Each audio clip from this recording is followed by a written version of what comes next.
오늘 넘치나이다. 아멘. 오늘도 하나님을 예배하기 위해서 귀한 발걸음을 하신 우리 사랑하는 성도 여러분께 하나님이 다시 한번 우리의 마음을 어루만져 주시고 예배하신 큰 은혜를 더하여 주시기를 바랍니다. 우리 서로를 바라보면서 반갑게 인사하겠습니다. 잘 오셨습니다. 큰 은혜 받으세요. 잘 오셨습니다. 큰 은혜 받으세요. 네, 잘 오셨습니다.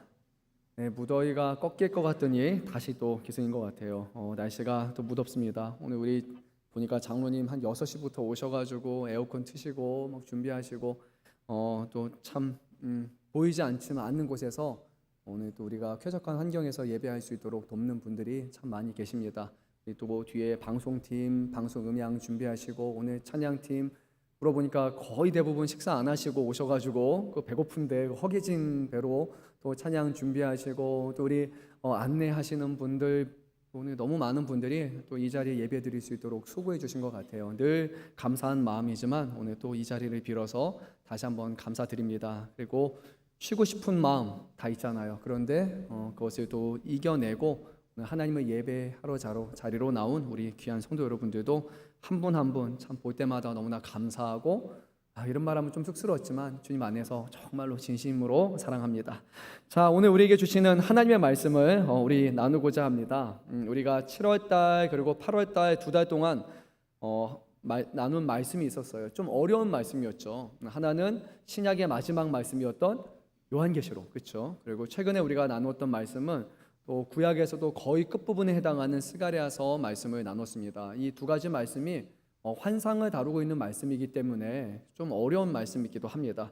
그래도 우리가 이 말씀 묵상하면서 평소에 알지 못했던 거 다시 한번 깨닫고 말씀을 곱씹어 가면서 그 가운데 하나님이 우리에게 주시는 그런 소망을 또 다시 한번 생각해보는 그런 시간이 됐으리라 믿습니다. 특별히 요한계시록 말씀을 우리가 묵상하면서 지금 온전하지는 못하지만 이 땅에 있는 교회가 지금은 불완전하지만 마지막 때 하나님께서 새 예루살렘을 세우실 것이라는 그런 우리에게 소망을 주셨습니다. 그때는 슬픔도 없고 눈물도 없고 전쟁도 없고 주님만이 주시는 그런 평강이 있다라는 것을 우리가 또 함께 나누면서 그래 마지막 때를 우리는 기다리고 사모해야 된다라는 그런 마음을 함께 나누었고요.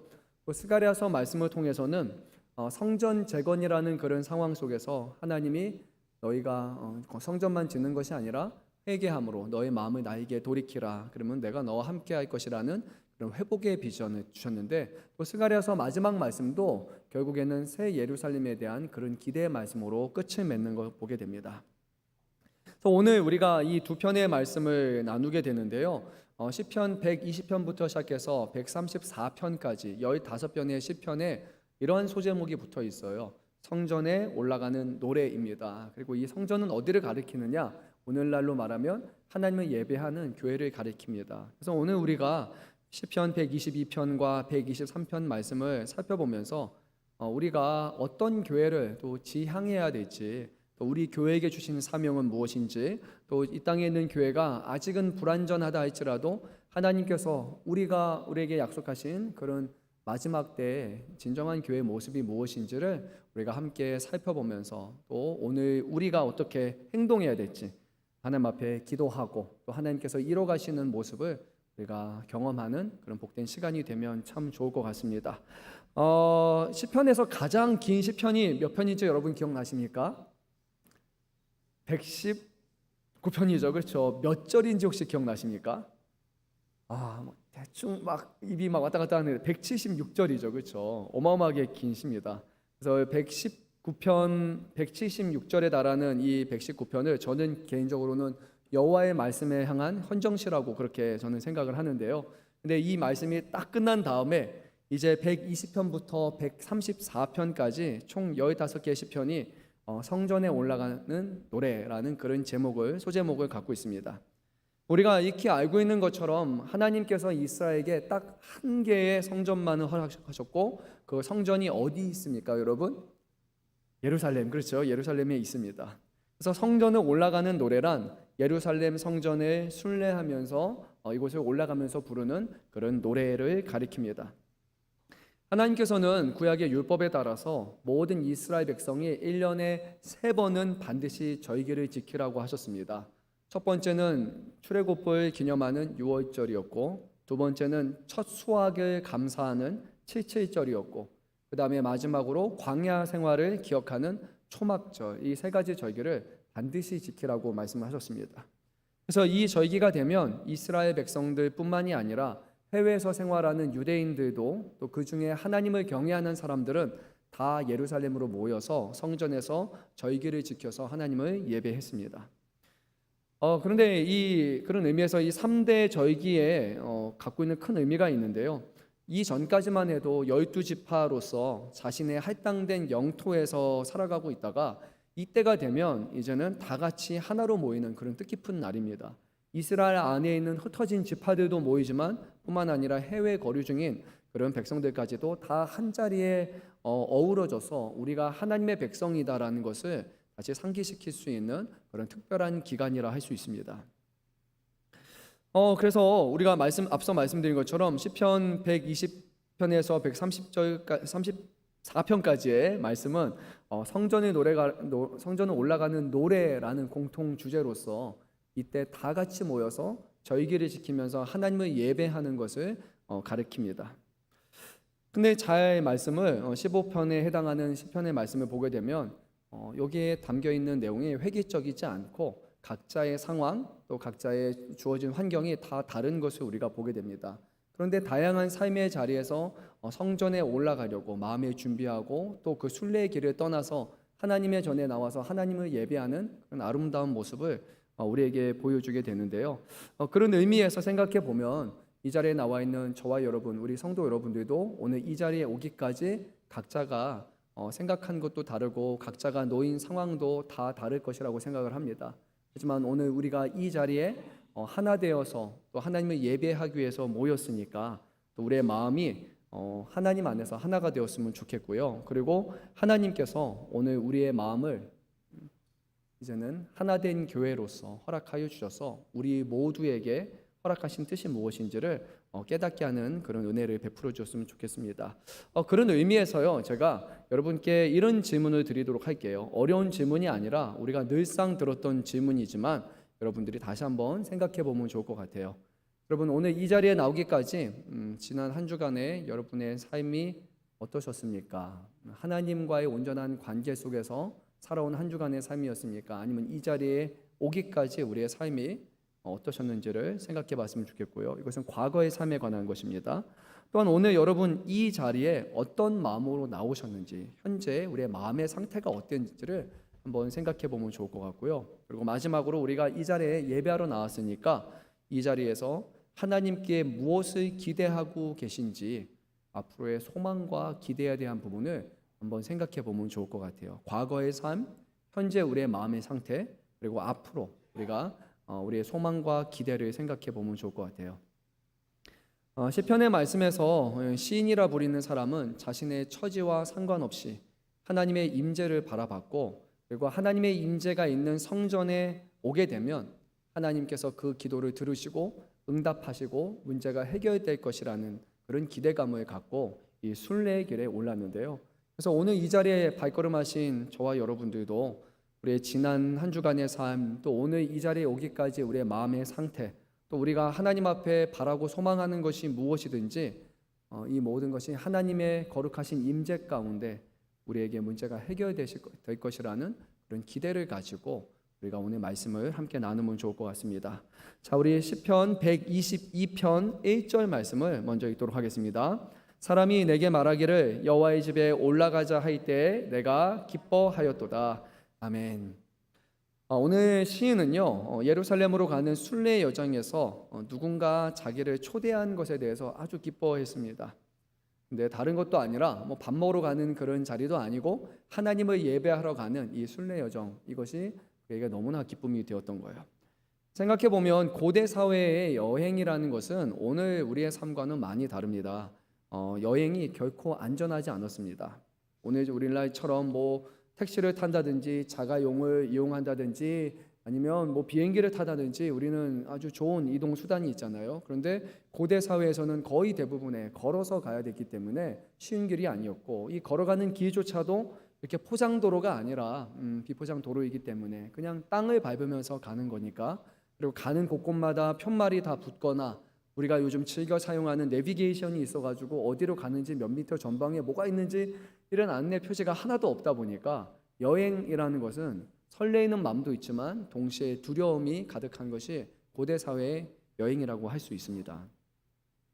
예루살렘, 하나님을 예배하러 가는 그런 순례 여정 또 여행이지만요, 이 길 또한 안전하지 못했습니다. 많은 사람들이 하나님의 전을 찾았기 때문에 동시에 이 많은 사람들을 호시탐탐 노리고 거기서 강도짓을 하는 사람들도 많이 있었던 것을 보게 돼요. 이 땅에 오시는 예수님께서도 신약 성경 말씀에서 예루살렘에서 예배를 드리고 나서 이제 집 고린도를 향해 가는 그런 여정 가운데 강도를 만나 가지고 그래서 큰 어려움을 겪었던 그런 사람과 그 사람을 도왔던 선한 사마리아 여인에 대한 그런 비유의 말씀하셨는데, 이것이 만들어낸 비유가 아니라 그 당시에 모두 다 알고 있는 늘상 발생하는 그런 문제를 예수님께서는 비유로 들어서 말씀하신 거였어요. 많은 사람들이 순례를 하다 보니까 딱 정해진 시간에 원하는 시간에 올 수 있는 것이 아니라 늦어지게 되면 한밤중에 도착하기도 하고, 그리고 오늘날처럼 이렇게 전등이 있거나 가로등이 있어가지고 환하게 올 수 있는 것이 아니라 깜깜한 밤에 도착하게 되면 정말로 한 치 앞도 보이지 않다 보니까 옆에 숨어 있다가 사람들이 나와서 강도를 그런 강도짓을 하는 일들이 빈번하게 그렇게 발생을 하게 됩니다. 또한 예루살렘은 평균 해발 750m에 달하는 고지대에 있어요. 그래서 상당히 높은 곳을 이렇게 올라가야 됩니다. 그래서 성전을 향해 가는 순례객들은 개인 단위로 오기보다는 보통 가족 단위로 그렇게 많이 오게 되죠. 신약 말씀에서 예수님에 대해서 예수님의 동생들이 그런 얘기를 했어요. 저희 길을 맞이해서 이번에 갈 것인가 말 것인가 라고 하는데 동생들은 가려고 이미 채비를 하고 있거든요. 그래서 성전을 순례하는 사람들은 개인 단위로 가는 것이 아니라 보통은 가족 단위 또는 가문과 같이 아니면 주변 사람들과 이웃들과 어떤 그룹을 형성해서 그렇게 가는 것이 보다 일반적인 그런 모습이었습니다. 그래서 오늘 1절 말씀의 시작에서 시인의 기쁨은 이런 거였어요. 같이 갈 수 있는 사람이 있다 에서 오는 그런 기쁨이 첫 번째일 것입니다. 동행하는 사람이 있다라는 것, 그 사람이 나를 불러서 같이 가자라고 얘기해 주는 것, 그거 자체가 이 시인에게는 하나의 기쁨입니다. 하지만 그것이 다가 아니라 궁극적으로 그것을 기뻐하려면 하나님을 예배하는 성전을 가는 것 자체를 좋아해야지만 같이 가자라는 그 말이 우리에게도 기쁨이 되잖아요. 그래서 오늘 시인은 하나님을 예배하고 싶었고 그 예배하고 싶은데 주변에서 같이 가자는 그 말을 들었을 때 그가 기뻐했다라고 말씀을 합니다. 여러분 어떻습니까? 오늘 이 자리에 나올 때 기쁜 마음으로 오셨습니까? 여러분? 잘 안 오시는 분들, 오랜만에 장교자분들에게 나오세요라고 말하면 말씀해 주셔서 감사합니다, 같이 갑시다 이렇게 얘기하면 참 좋겠지만 바빠서 못 가요, 뭐 해서 못 가요 라고 이렇게 찡그릴 때가 많잖아요. 근데 오늘 우리가 이 자리에 나올 때 정말로 기쁜 마음으로 나왔는지를 한번 생각해 봐야 돼요. 30분 때로는 1시간 거리에서 오신 분도 계실 거고, 우리 김준경 장로님 같은 경우는 격주로 오시지만 동해에서부터 오시니까 한번 오시려면 어마어마하단 말이에요. 또는 저는 저희 집이 가까워서 새벽에 좀 빨리 걸으면 5분이면 여기 도착한단 말이에요. 근데 그 짧은 여정일 수도 있고 긴 여정일 수도 있는데 정말로 우리의 마음이 하나님을 예배하러 가는 이 자리가 기쁨이 되는지를 우리의 마음을 한번 점검해 봐야 돼요. 그러면 오늘 시인은 왜 그렇게 기뻐했을까요? 그 궁극적인 이유를 우리가 4절에서 한번 찾아볼 수 있습니다. 4절 말씀 우리 한번 읽어보겠습니다.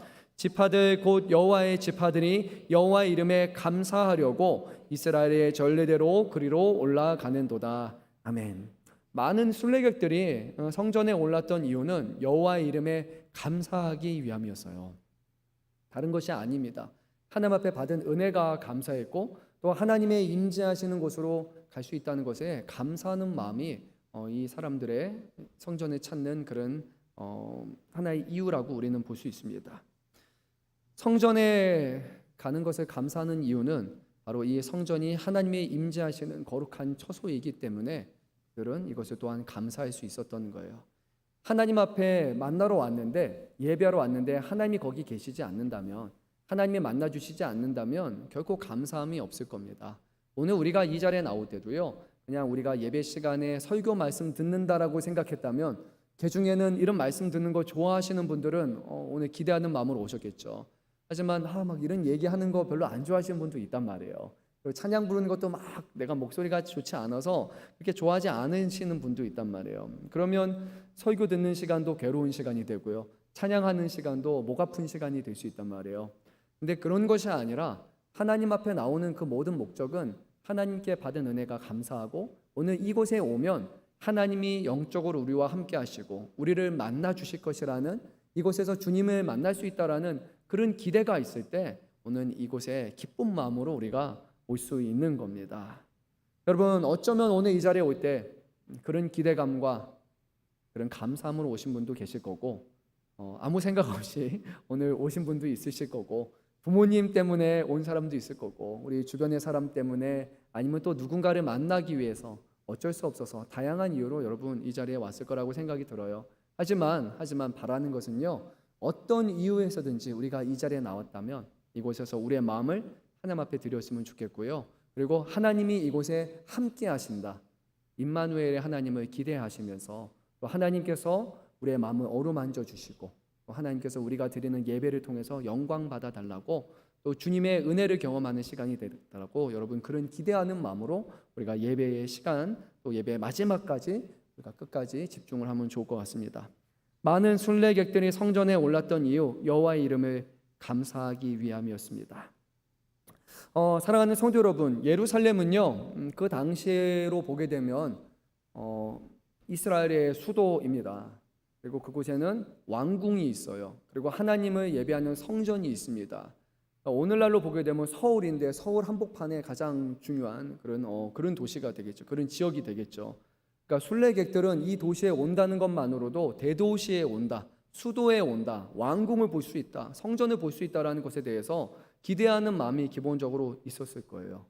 하지만 더 중요한 것은 여행하는 마음으로 온 것이 아니라 하나님의 임재가 거하는 곳이다라는 그 마음을 가지고 사람들이 왔던 것입니다. 그게 아니라면 처음 왔을 때는 신기해요.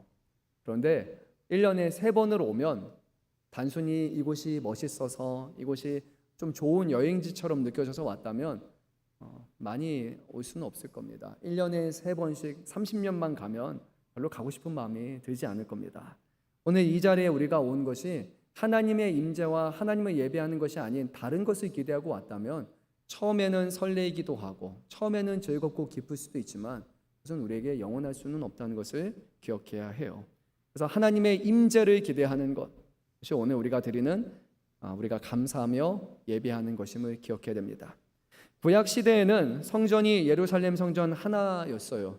하지만 오늘날에는 그런 성전이 아니라 또 다른 성전을 우리에게 줬습니다. 그리스도의 몸된 공동체인 주의 이름을 부르며 모이는 우리들이 함께 모여 예배하는 이 자리가 바로 구약의 예루살렘 성전과 같다라는 것을 기억해야 됩니다.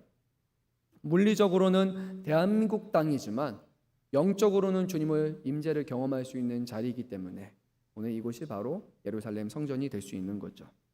그런 의미에서 그런지 우리 원로 목사님이 저기 3층 올라갈 때 딱 이렇게 입구에 여기 써 있어요. 예루살렘 성전이라고 이렇게 써 있습니다. 처음에는 제가 어색했거든요. 예루살렘은 저기 있는데 근데 왜 여기가 예루살렘인가 했는데 보니까 맞아요. 영적인 예루살렘이 맞구나라는 그런 생각을 하게 됩니다. 좀 세련된 이름은 아닐 수 있지만 이게 원래의 의미가 맞다라는 저는 생각을 또 해보게 돼요.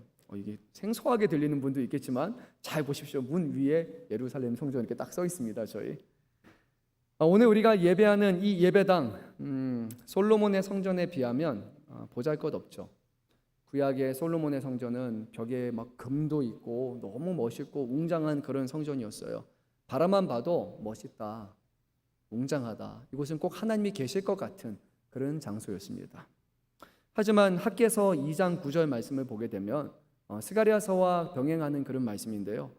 그 당시에 처음의 성전이었던 예루살렘 성전이 솔로몬의 성전이 무너지고 그리고 나서 성전을 재건하게 됐는데 너무 볼품이 없는 거예요. 누군가는 이 새로 지어진 재건된 성전을 보면서 너무 볼품이 없어서 안타까워서 눈물을 흘리는 사람이 있을 만큼 참으로 볼품이 없는 그런 성전이었습니다.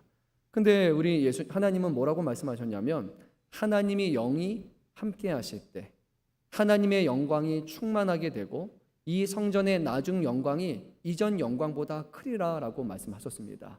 외적으로 보이는 것보다 더 중요한 것이 하나님의 임재가 함께 하시는가, 하나님의 영이 함께 하시는가 있다라는 것을 분명히 말씀하셨어요. 이 땅에 오신 예수님도 말씀하셨습니다. 제자들이요, 성전의 크기를 보면서 막 찬양했어요. 와, 이 성전 보세요. 돌이 이렇게 크고요, 희고 멋있습니다라고 그렇게 얘기했잖아요. 근데 예수님께서는 찬물을 끼얹으셨어요. 그렇죠? 성전이 무너질 것이라고 그렇게 말씀하신단 말이에요. 그리고 더 중요한 것, 무너진 성전을 3일 만에 세울 것이라 말씀하시면서 예수님이 바로 이 성전의 주인이시라는 것을, 예수님을 모시는 곳이 진정한 성전의 의미라는 것을 우리에게 깨닫게 하셨죠. 오늘 우리가 예배드리는 이 자리가 솔로몬의 성전과 같은 외적인 아름다움이 없다 할지라도 우리가 주의 이름으로 모여서 하나님의 임재를 사모할 때 우리는 하나님의 살아계심과 그분의 거룩한 임재하심을 통해서 오늘 이 자리에 솔로몬의 성전보다도 더 아름답고 더 영광 가득한 그런 주님의 집이 되게 하실 줄로 믿습니다. 그나마 우리 교회는요, 좀 외적으로 괜찮아 보이잖아요. 그런데 이 교회가 아니라 때로는 상가에 있는 교회이고, 거기 상가도 아닌 집에서 모여서 드리는 작은 그런 가정 예배라 할지라도 하나님의 임재를 사모한다면 주님은 솔로몬의 영광보다 크게 보시고 그곳에 모인 이들과 함께 할 것입니다. 다만 우리가 기억해야 할 것이 한 가지가 또 있습니다. 오늘 시인이 성전에 오르기 전에 어떤 마음으로 준비하면서 성전을 향했습니까? 기쁜 마음이죠, 그렇죠? 기쁜 마음으로 준비하며 성전을 향한 것처럼, 그리고 또 2절 말씀을 보게 되면 딱 예루살렘에 성문 안에 들어간 다음에 예루살렘아 라고 이렇게 말한단 말이에요. 감격에 겨워서 그렇게 외쳤던, 기쁨을 표현했던 것처럼 오늘 이 자리가 영광 중에 우리를 만나주신 그 하나님을 향한 기쁨과 감사함으로 준비된 자리가 되어야 됩니다. 그래야 하나님이 우리의 예배를 기뻐 받으시고 우리 가운데 함께 하실 줄로 믿습니다. 자, 오늘 3절 말씀을 보게 되면 시인은 이 예루살렘 성문 안으로 딱 들어가서요, 예루살렘을 딱 보면서 이렇게 고백해요. 잘 짜여진 성읍과 같다라고 얘기를 합니다. 무슨 말일까요? 고대 사회에서 성읍이 하는 역할이 있습니다. 일반적인 그런 마을이 아니라 성읍은 성 안에 있는 곳이 바로 성읍이 돼요. 이 성의 특징은 외부 세력이 그 안을 침범하는 것을 막는 역할, 이 안에 있는 백성들을 보호하는 역할을 맡고 있어요. 그리고 이 보호하심에 대해서 오늘 시인이 보기를 잘 짜여진 성읍이라고 얘기하는 겁니다. 여기는 외부적인 사람들이 침범할 수 없는 곳이라고 얘기를 합니다. 물리적으로 튼튼하고 잘 짜여진 성읍이며, 하지만 물리적으로 잘 짜여 있다 할지라도 이 내부에서 문제가 생긴다면 그 성전은 안전할 수 없습니다. 그래서 오늘 이어지는 5절 말씀을 보게 되면 이 예루살렘 성이 진짜로 안전할 수 있으려면 바로 거기에는 하나님을 경외하는 바른 지도자가 세워져야 된다고 말씀을 합니다. 자, 우리 5절 말씀 한 목소리로 읽도록 하겠습니다. 거기에 심판의 보좌를 두셨으니 곧 다윗의 집의 보좌로다. 아멘. 두 가지를 말씀해요. 심판의 보좌, 다윗의 집의 보좌입니다. 다윗의 보좌 하면 떠오르는 것은 이거예요. 다윗이 한 사람만 왕이 아니라 그에게 영원한 왕권을 주시겠다는 하나님의 약속이 있었어요. 그래서 그의 아들 솔로몬, 그리고 솔로몬의 아들 이어서 계속해서 이 다윗은 후손들이 보좌를 갖게 됩니다. 심판의 보좌라는 것은 다윗이 왕이 되기 때문에 하나님을 대리하는 자로서 그가 이 예루살렘에서 심판과 통치를 하고 있다라는 그런 말씀이에요. 예루살렘은 수도이기 때문에 예루살렘에서 내린 결정이 이스라엘 전체에게 결국에 해당하는 부분이 됩니다. 그런데 이러한 통치의 근간은 무엇이냐면 하나님께서 예루살렘에 계시기 때문이에요. 그리고 예루살렘에 있는 왕은 그 하나님의 뜻을 받들어서 하나님의 통치를 백성에게 전하는 것에 있습니다. 이것이 이스라엘이 갖는 그 정치 또는 통치라는 것을 기억해야 됩니다. 왕이, 진정한 왕은 하나님 한 분밖에 계시지 않다라는 거예요. 하나님을 떠난 왕은 결국 하나님이 사용하지 않는다라는 것이 이스라엘 역사 속에 이어지는 내용이에요. 그런 의미에서 우리가 교회를 바라본다면 이 교회는 사람의 통치와 사람의 다스림이 아니라 오직 하나님께서 이 교회의 주인이시고 그리고 하나님께서 이 교회를 다스리시는 왕이라는 것을 믿고 순종한 사람들을 통해서만 교회의 교회다움을 보존할 수 있다는 것을 기억해야 합니다. 이 교회에 오는 우리들은요, 저를 비롯해서 그 누구도 내가 교회의 주인인 것처럼 행세할 수는 없습니다. 우리 개개인의 뜻과 우리의 생각들을 이 자리에 내려놓고 하나님이 주인이시고 하나님의 왕이시라면, 그러면 하나님이 기뻐하시는 것이 무엇일까라고 생각할 때 비로소 교회는 교회다움을 유지할 수 있는 겁니다. 어떻게 하면 하나님의 영광을 드러낼 것인가, 또한 예수님이라면 어떻게 하실까를 생각하면서 우리가 우리의 지혜와 우리의 경험을 내세우는 것이 아니라 하나님의 말씀을 배우고 그 말씀이 오늘 우리의 삶과 교회 안에서 실천될 수 있도록 그것을 놓고 간절히 기도할 때 하나님께서 우리 모든 생각들을 모아주셔서 하나님의 기뻐하시는 방향으로 이끌어 가신다는 거예요. 근데 하나님의 통치를 따르는 것은 결코 쉬운 일이 아니에요. 우리가 잘 알잖아요. 이스라엘 백성은 기회가 될 때마다 하나님을 떠나려고 했습니다. 하나님의 말씀에 순종이 아니라 불순종하는 것이 더 편리하고 그것이 더 효과적으로 느껴졌고, 하나님의 말씀을 떠날 때 우리 개인에게 더 큰 유익이 있다고 생각했기 때문에 기회만 되면 하나님을 떠나려고 했어요. 이스라엘 왕들도 하나님의 통치에 따라 살아가는 것이 아니라 자기가 통치하는 왕이 되고자 했어요. 근데 이스라엘 백성이 특별히 나쁜 사람이어서 그런 것은 아닙니다. 아주 나쁜 사람이어서, 아주 나쁜 왕이어서 그런 죄를 범한 것이 아니에요. 하나님 앞에 날마다 신실하게 나아가지 않는다면, 내가 주인이 아니라 하나님이 나의 주인 되신다는 것, 하나님이 우리와 함께 하신다라는 것, 하나님을 예배하고 하나님을 섬기고 하나님을 높여야 된다라는 것, 하나님의 뜻을 구해야 된다라는 것, 하나님의 음성을 들어야 된다라는 이 지극히 반복적이고 단순해 보이고 당연해 보이는 이 한 가지 한 가지를 놓치게 될 때 결국 이스라엘은 하나님을 떠나고 버린 나라가 되는 거예요. 하나님께서는 이미 신명기의 말씀을 통해서 이제 왕이 세워지게 된다면 그 왕이 꼭 해야 될 것이 한 가지가 있다고 말씀했어요. 왕은 율법을 등사본을 만들어서 이것을 하나하나 다 카피해가지고 왕의 머리맡에 둬야 된다고 얘기합니다. 그래서 그는 주야로 그 말씀을 묵상할 때 왕이 자신의 생각이 아니라 하나님의 뜻을 구할 때, 하나님의 말씀대로 살아갈 때 비로소 이 나라가 온전할 수 있다라고 주님 말씀하셨어요. 오늘 우리도 나쁜 사람이어서가 아닙니다. 날마다 하나님을 구하지 않는다면, 날마다 하나님을 예배하고 하나님을 의지하려고 하지 않는다면, 하나님의 말씀을 들으려고 하지 않는다면, 하나님 앞에 기도하려고 하지 않는다면 우리도 하나님을 떠나서 살아갈 수 있다는 겁니다. 그런 의미에서 오늘 4절 말씀이 우리에게 무척이나 중요합니다. 우리 4절 말씀도 한번 읽어보겠습니다. 지파들 곧 여호와의 지파들이 여호와 이름에 감사하려고 이스라엘의 전례대로 그리로 올라가는도다. 아멘. 오늘 말씀에 지파들이라고 말씀하고 있습니다. 근데 여기 지파에 유다 지파, 레위 지파, 요셉 지파 같은 그런 지파 이름이 거론이 되고 있습니까? 거론되지 않습니까? 없어요. 어떤 지파 이름도 나오지 않습니다. 다윗의 가문이다, 나는 유다 지파 사람이다, 나는 저런 지파다, 나는 이런 사람이다 라고 그런 지파의 이름을 걸고 모이는 자리가 아니었습니다. 근데 모든 지파가 모이는 자리였어요. 그런데 다른 이름을 가지고 오늘 이 자리에 모이게 됩니다. 4절 말씀에 이렇게 기록되어 있죠. 지파들 곧 여호와의 지파들이 여호와의 이름에 감사하려고 라고 오늘 성경은 말씀하고 있어요. 여호와의 지파로 모였다는 것이에요. 하나님을 예배하러 나오는 사람들은 내가 어느 가문의 누구다라고 얘기하지 않습니다. 자기 자신이 어떠한 사람인지를 드러내는 게 아니에요. 우리는 주님을 섬기는 사람으로 주님이 세우신 지파다라는 이름 하나만을 가지고 하나님 앞에 예배한다는 거예요. 그래서 오늘 우리가 이 자리에 영적인 예루살렘에 하나님을 예배할 때 우리가 모인 것은요, 나라는 개인으로서 모이는 것 아니고요, 우리라고 말하는 몇몇의 친분 관계, 끼리끼리 모이는 것이 아니고요, 우리는 여호와의 지파, 곧 하나님의 백성이라는 그 이름 하에 우리가 이 자리에 모여 있는 거예요. 그래서 오늘 이 자리에서 우리는 우리 각자의 이름, 각자의 배경, 각자의 모습, 이 모든 것 다 내려놓는 거예요. 그리고 오직 하나님의 이름으로 하나 되는 것, 그것이 바로 교회가 갖고 있는 의미라는 것입니다.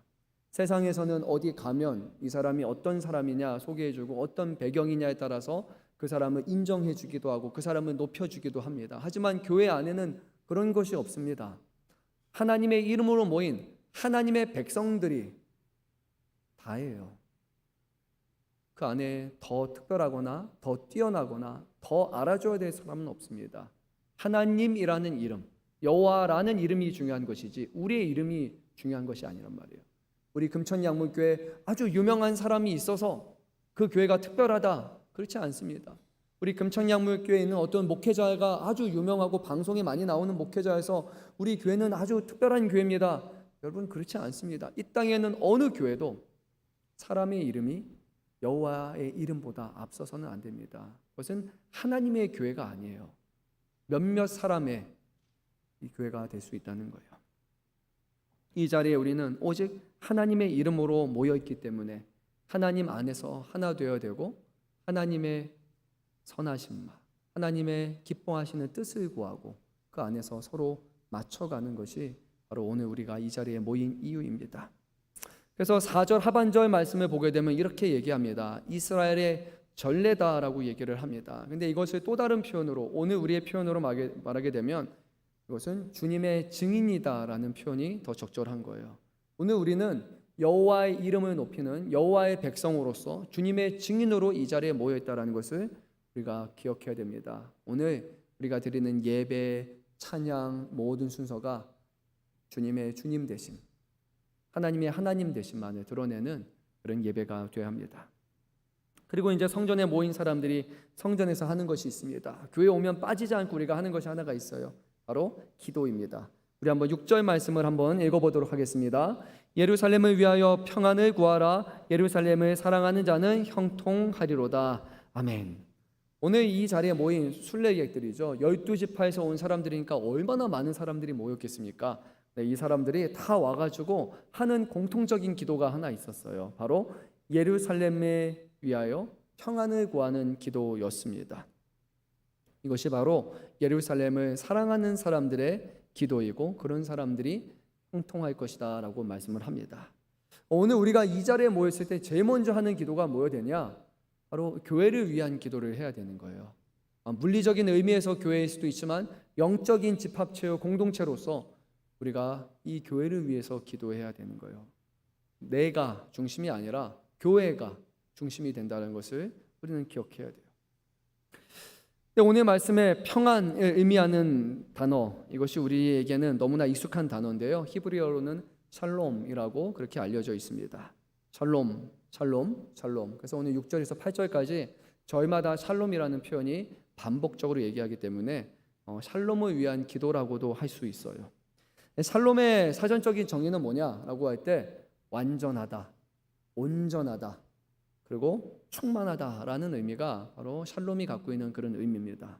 근데 이 샬롬은 사람이 이뤄가는 것이 아니에요. 샬롬은 하나님께서 베푸시는 은혜이거든요. 그래서 샬롬이라는 단어는 하나님의 은혜 안에서 온전하고 충만한 상태를 가리키는 겁니다. 사람의 수고와 사람의 노력과 사람의 열심을 통해서 우리가 온전해졌다, 충만해졌다, 우리가 이제 문제없이 다 좋다라는 것이 아니라 하나님이 우리에게 은혜를 베풀어 주셔서 온전하지 못한 우리를 온전케 하시고 충만하지 못한 우리를 충만케 하시는 그 은혜가 바로 오늘 샬롬인데, 교회는 모여서 이것을 위해서 먼저 구한다고 말씀을 합니다. 오늘 이 자리에 올 때 여러분 제일 먼저 오셔서 기도하셨습니까? 이 예배가 하나님의 은혜가 충만한 예배가 될 수 있도록 기도하셨습니까? 우리 금천양문교회 모인 오늘 준비하고 여기 오가는 모든 성도 한 사람 한 사람이 정말로 하나님이 주시는, 하나님이 채워주시는 그 은혜를 경험할 수 있도록 곳에 놓고 우리 기도하셨습니까? 우리 교회가 하나 될 수 있도록 기도하셨습니까? 교회가 주 안에서 연합할 수 있도록 기도하셨습니까? 이곳에 오는 성도 중 단 한 사람도 하나님의 예배, 하나님의 은혜를 받지 못하고 가는 사람이 없도록 여러분 그것을 위해서 기도하셨습니까? 아니면 와서 하나님 오늘 내가 저럽니다, 하나님 오늘 내가 이렇습니다, 하나님 나는 이렇습니다 라는 개인의 기도와 우리 가족의 기도 정도로만 하고 끝이 나지는 않았습니까? 오늘 말씀은요 특별합니다. 평안은 먼저 예루살렘에게 임하고 그 다음에 예루살렘에 있는 사람들에게 이 평안이 번져나가게 되는 거예요.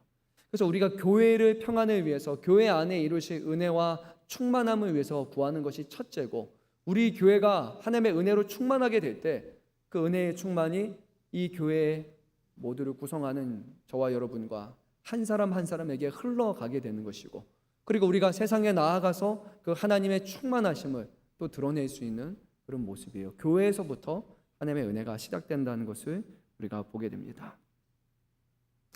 그래서 우리 시인이요, 오늘 7절에서 9절까지 이어지는 말씀을 보면 제일 먼저 예루살렘의 성 안의 평안을 위해서 구했고, 그 다음에 이 성 안에 있는 가장 통치자가 되는 그런 왕이 거하는 궁중을 위해서 그렇게 기도했고, 그리고 형제와 이웃, 그리고 궁극적으로는 여호와 우리 하나님의 집을 위한 그런 기도를 드립니다. 그래서 우리도요, 교회 안팎을 위해서, 성도와 가정을 위해서, 하나님의 집을 위해서 하나님이 주시는 그 샬롬을 위해 구해야 됩니다. 다른 것이 다 좋아도요, 교회가 문제가 생긴다면, 우리의 교회 공동체의 신앙에 문제가 생긴다면 우리의 삶이 너무나 괴로울 수밖에 없어요. 그런데 삶에 수많은 문제가 있어도 하나님이 우리에게 주시는 은혜가 크다면, 이 교회 안에 하나님이 주시는 그 은혜가 충만하다면요, 우리는 삶의 어려움들을 이겨낼 수 있는 거예요. 순서가 바뀌어서는 안 되는 겁니다. 밖에가 잘 되고 집이 잘 되면 교회가 평온한 것이 아니라 우리가 모여서 충만할 때 우리의 가정과 일터와 삶 모든 부분이 결국 해결이 될 수 있는 거예요. 그래서 우리 최근에 나눴던 요한계시록 21장이 그렇지 않았습니까? 새 예루살렘, 마지막 때 예루살렘의 모습을 묘사하면서 거기는 눈물도 없고 사망도 없고 애통도 없는 곳이라고 얘기하고, 거기서는 치유의 역사가 나타나는 곳이라고, 생명나무의 놀라운 치유가 모든 사람들에게 임하는 그런 모습으로 묘사한 것, 그것이 바로 완전한 샬롬의 모습이라고 우리는 볼 수 있어요. 그래서 오늘 우리가 읽었던 이 시편 122편의 기도는요, 바로 새 예루살렘의 약속을 바라보게 됩니다. 진정한 샬롬이 있는 그곳을 우리는 기대하게 돼요. 아직 그 약속은 이루어지지 않았어요. 우리가 천국에 가면 이루어지겠죠. 마지막 때에 이루어지겠죠. 하지만 그 약속은 이미 시작되었다는 것을 기억해야 돼요. 그것은 예루살렘으로부터 또는 교회를 통해서 이 샬롬이 이루어지는 것입니다. 비록 아직 우리에게 크고 작은 어려움이 있고 우리가 사망하는 샬롬의 은혜가 충만하지 못하고, 때로는 누군가는 이것을 아직 경험하지 못하다고 할지라도요, 하나님께서 이것을 우리에게 말씀하셨고 또 이것을 우리가 구해야 되고 이것이 우리의 삶 가운데 이루어질 것이라는 그 기대를 놓쳐서는 안 됩니다.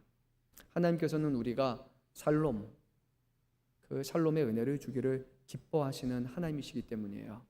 우리 교회가 하나님이 영적으로 임재하시는 곳이라면, 주님이 계신 그곳에는 주님의 놀라우신 은혜와 역사가 나타나는 것이 당연한 것입니다. 그렇지 않다면 우리는 눈에 보이지도 않고 믿어지지도 않는 그 하나님을 믿음의 대상인 것처럼 말하면서 실제로는 믿지 않는 그런 신앙생활을 하게 되는 거예요. 주의 이름으로 모인 그곳에, 두세 사람이 내 이름으로 모인 그곳에 함께 하신다라는 그 약속과 같이 오늘 우리가 예배의 자리에 나와 있다면 우리는 그런 기대감을 가져야 되는 겁니다.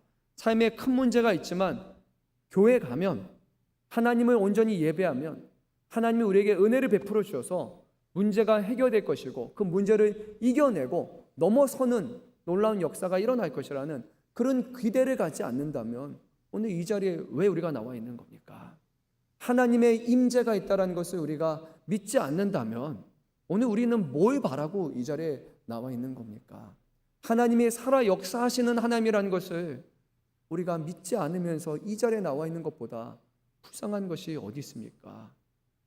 믿지 못하는데 믿는 것처럼 행동해야 되는, 여전히 믿지 못해서 믿지 못하겠는데 그래도 믿어야 되는 것처럼 말하는 그런 것이 아니라 우리는 주님의 임재와 주님이 주시는 확신 가운데 하나님을 예배할 수 있는 거예요. 그런데 주님께서는 이 모든 일을 우리에게 떠넘기신 것은 아닙니다. 샬롬을 주시겠다 약속하시고, 그리고 그 샬롬을 위해서 기도할 때 구하는 사람들을 통해서, 그 교회를 통해서 이 일을 이루겠다고 오늘 말씀하시는 거예요.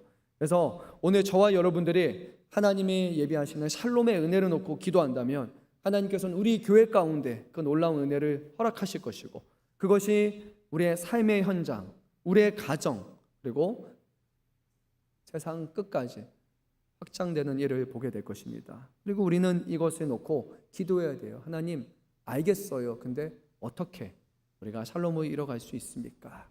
하나님의 말씀을 붙들고 하나님 앞에 기도하면서 하나님이 우리의 길을 바른 길로 인도해 달라고 우리는 기도하는 것을 결코 멈춰서는 안 됩니다.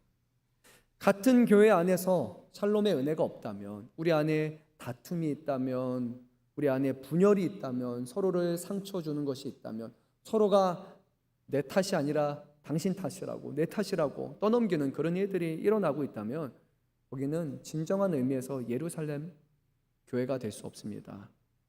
왜요? 교회는 샬롬의 은혜가 있는 곳이기 때문이에요. 오히려 요한계시록 말씀을 보게 되면 이런 곳을 비유하는 또 다른 표현이 있어요. 바로 음녀 바벨론이라고 말합니다. 이 바벨론은 좀 달랐어요. 거기 온 사람들을 음녀의 바벨론 이렇게 표현해요. 막 온몸에 주렁주렁 보석을 달고 있어요. 화려해요. 멋있어요. 세상 사람들이 좋아할 만한 것을 가득 갖춘 그런 곳인데 거기는 예루살렘이 아니라 음녀이고 바벨론이라고 얘기를 했단 말이에요. 우리 교회 안에 바로 세상의 것들, 그런 것들로 채워지려고 하고 그런 것들로 교회가 빛이 나는 것처럼 생각하고 있다면 외적으로 봤을 때는 예루살렘과 같은 교회지만 실상은 거기는 무너져야 되는 바벨론이 될 수 있다는 거예요. 교회 안에 하나님의 영의 충만하심이 없다면 교회는 경건의 모양은 있지만 실상 아무런 능력이 없는 죽은 교회에 불과하다는 것을 기억해야 됩니다. 그래서 우리 교회가요, 교회 성도들 한 사람 한 사람이 영적으로 깨어 있도록 성령 충만한 교회가 되도록 우리는 매일매일 매 순간순간 구해야 됩니다. 그냥 오가는 순례와 같은 여행과 같은 그런 교회가 아니라 덕담 몇 마디 듣거나 좋은 말 듣기 위해서 아니면 아는 사람 만나가지고 그렇게 하기 위한 교제의 장소가 아니라 성령의 역사가 나타나는 성령 충만한 교회, 그것이 우리 교회가 매 순간 붙들어야 되는 거예요. 순서는 분명합니다. 다시 말씀드려요. 예루살렘을 위해서 평안을 구하는 것이 우선인 것처럼 주의 몸된 교회를 위한 기도가 우선입니다.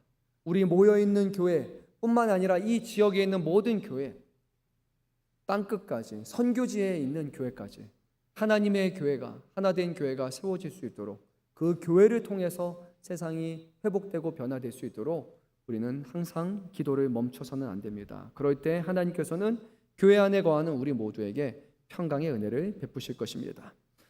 시편 122편이 공동체적인 기쁨과 평화를 강조했다면 이제 우리가 나눌 짤막한 말씀이에요. 시편 123편은 4절밖에 안 되는데 이 123편은 개인적인 그런 신앙과 개인적으로 하나님을 어떻게 바라봐야 될지를 강조합니다.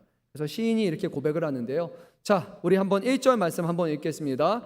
하늘에 계시는 주여, 내가 눈을 들어 주께 향하나이다. 아멘. 죄송합니다. 하늘에 계시는 주여, 내가 눈을 들어 주께 향하나이다. 아멘.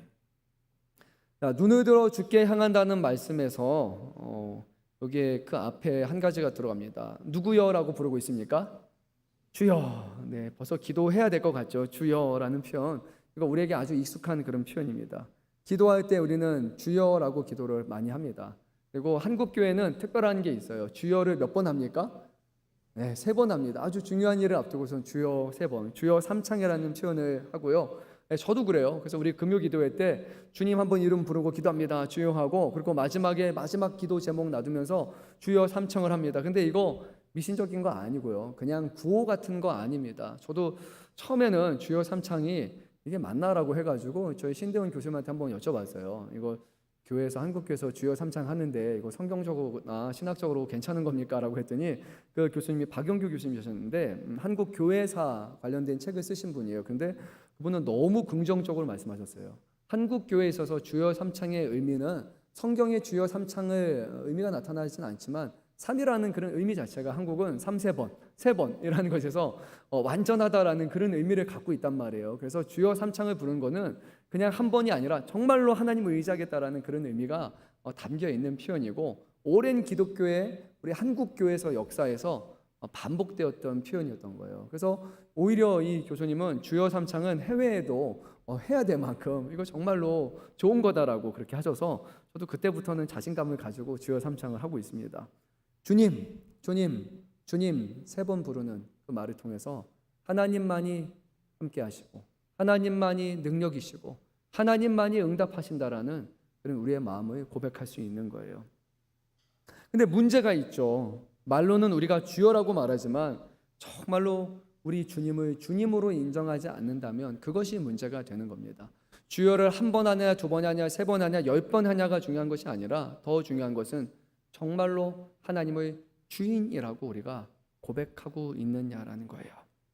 그래서 오늘 이어지는 2절 말씀을 보게 되면 시인은 주여에 대해서 이렇게 말합니다. 종이 상전의 손을 바라보는 것, 그리고 여종이 여주인의 손을 바라보듯이 모든 시선을 하나님 앞에 고정하는 것이야말로 바로 주인으로 여기는 자세라고 그렇게 얘기를 합니다. 아주 중요한 말씀인 것 같아요. 왜 종이 주인의 손을 계속 바라보고 있습니까? 이유는 하나예요. 주인이 은혜를 베푸는 주인이라는 것을 믿기 때문이에요. 주인이 반드시 준다라는 것을 확신하고 있기 때문에 손을 바라봐요. 우리 주인이 아무것도 안 주잖아요. 그러면 쳐다볼 필요가 없습니다. 그런데 우리 주인은 주시는 주인이기 때문이에요. 두 번째는 종의 시선이에요. 종의 시선은 반드시 주인을 향합니다. 우리 주인을 향하고 있다는 거예요. 종은 다른 주인을 바라보지 않아요. 옆에 있는 사람의 손을 바라보지 않습니다. 내 손을 바라보고 의지하지 않아요. 내 주인이 은혜를 베풀어 주시는 주인이라는 것을 굳건히 믿고 그 손이 어디를 향하는지 그것만을 바라보고 있는 거예요. 사랑하는 성도 여러분, 우리에게 있어서 시선이라는 부분을 생각해 봐야 돼요. 우리가 어디를 바라보고 있습니까? 하나님의 은혜를 구하는데 정말로 하나님께서 우리에게 은혜를 베풀어 주실 수 있는 능력의 하나님이라는 것을 우리가 믿고 그 손을 바라보고 있습니까? 아니면 하나님이 안 주셔도 다른 곳에서 얻으면 되지, 또 저기서 얻을 수 있어, 다른 주인에게 언제든지 요구하면 받을 수 있어가 되면서 하나님의 손길이 그냥 여러 손길 중에 하나인 것처럼, 하나님이 두 주인 정도가 아니라 세 주인, 네 주인 중에 하나인 것처럼 여기고 있다면 우리는 종처럼 주인을 바라보는 것이 아니에요. 우리가 봐야 될 하나님을 하나님처럼 보고 있지 않는 거고, 주여라고 말하고 있지만 절대 주인으로 바라보고 있지 않다는 겁니다. 이 자리에 와서도요, 우리는 예배 시간에 우리의 시선을 하나님께만 고정해야 됩니다. 다른 데 고정해서는 안 돼요. 우리의 시선, 하나님의 살아계심과 하나님의 임재를 바라봐야 돼요. 물론 여러분 지금 시선을 봤을 때는 저도 보시고요, 그리고 여기 이제 스크린도 보시겠죠. 하지만 저를 바라보는 게 아니라 실제적으로는 저의 위에 계시고 우리 교회의 주인 되시고 다스리시는 그 하나님을 바라보는 것이잖아요. 근데 물론 이제 날이 좀 그래서 그런지 제가 이렇게 보니까 예배당에 앉아 있는 분들 중에 이렇게 시선이 이렇게 아래 가시는 분들도 좀 있는 것 같아요. 그래서 이렇게 보시면서 끄덕끄덕 하시는 분도 있고요. 또 어떤 분들은 오늘은 없는 것 같은데 이렇게 핸드폰을 잡고 가시는 그런 분들도 있고요. 이렇게 잘 보는 것 같지만 오늘 성경 말씀을 보고 있는 것 같지만 자꾸 이렇게 넘겨면서 다른 거 보시는 그런 분들도 있어요. 조심해야 돼요. 그만큼 우리가 우리의 시선을 하나님께 향한다는 것이 얼마나 어려운지 우리는 잘 압니다. 어쩌면 예배 시간에 그럴 수도 있는 것 같아요. 저도 예전에는 예배 시간에 좀 졸았던 시간이 있어요. 죄송합니다.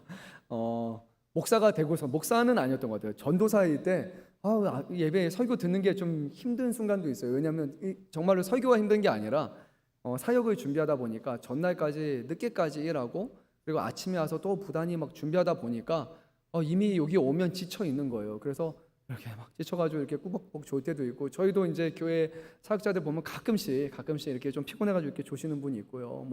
뿐만이 아니에요. 우리 중직분들도 이렇게 조시는 분이 있어요. 장로님 중에도 계시고 권사님, 지사님 다 가능합니다. 대신 조심해야 될 거는 습관적 졸음은 우리가 좀 조심해야 되는 것은 있지만 저는 그럴 수 있다고 생각이 들어요.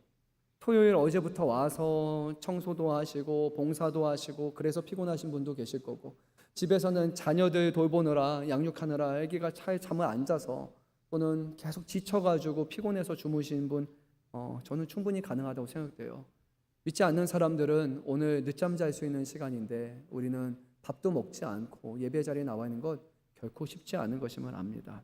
하지만 우리가 이 시선을 하나님께 향하는 것, 그리고 우리의 귀와 마음을 열어서 주의 말씀을 향하는 이유, 우리의 입을 여서 하나님을 찬양하는 이유는 어려운 가운데서도 하나님이 우리의 주인이시라는 것을 우리가 믿기 때문에, 그리고 우리가 주만 바라볼 것이다라는 그런 믿음을 고백하는 시간이라는 거예요. 그리고 여러분, 중요한 것은요, 진짜 예배는요, 우리의 시선을 들어서 주님께 향할 때 비로소 진정한 예배가 우리에게 임하는 것입니다. 오늘 시인은요, 그래서 멸시와 조롱 가운데 하나님의 은혜만을 구하겠다라고 거듭 간구합니다. 우리 3절 말씀 한번 읽어보겠습니다. 여호와여, 우리에게 은혜를 베푸시고 또 은혜를 베푸소서. 심한 멸시가 우리에게 넘치나이다. 네.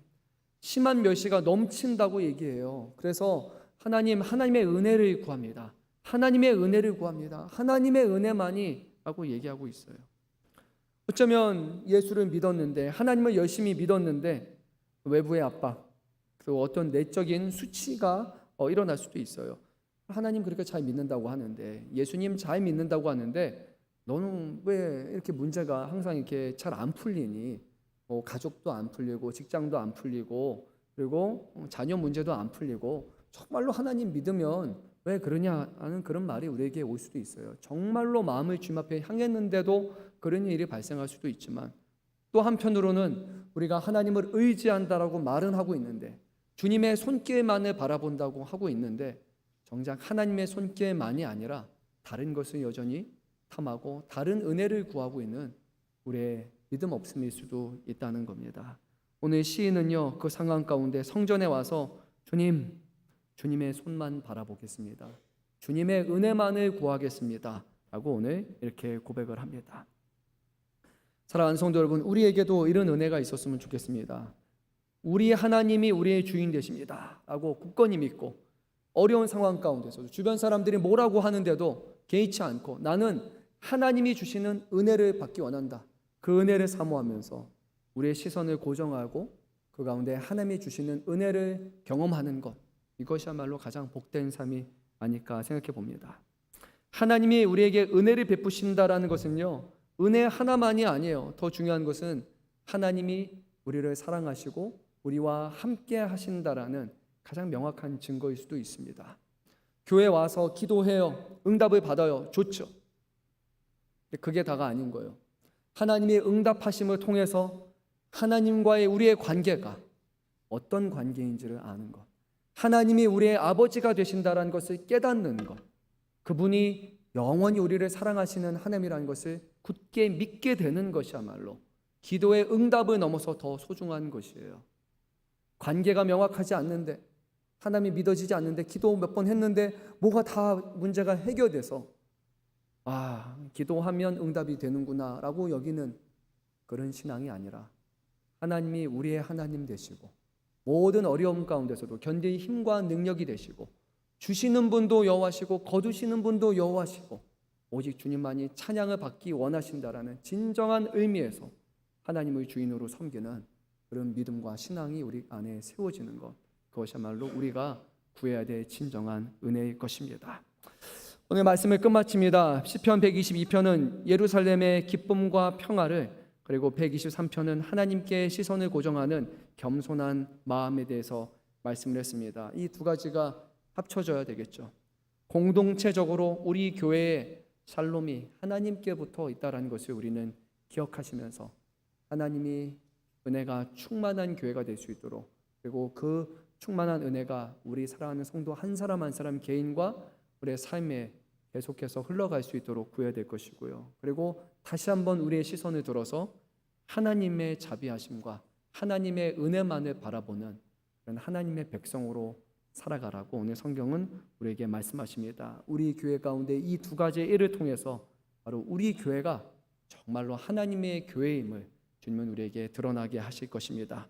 주님 다시 오실 때까지 새 예루살렘을 기대하면서 그 새 예루살렘에 해당하는 주님이 기뻐하시는 교회를 세워가는 저와 여러분 되시기를 주님의 이름으로 축원합니다. 사랑이 많으신 주님 감사합니다. 오늘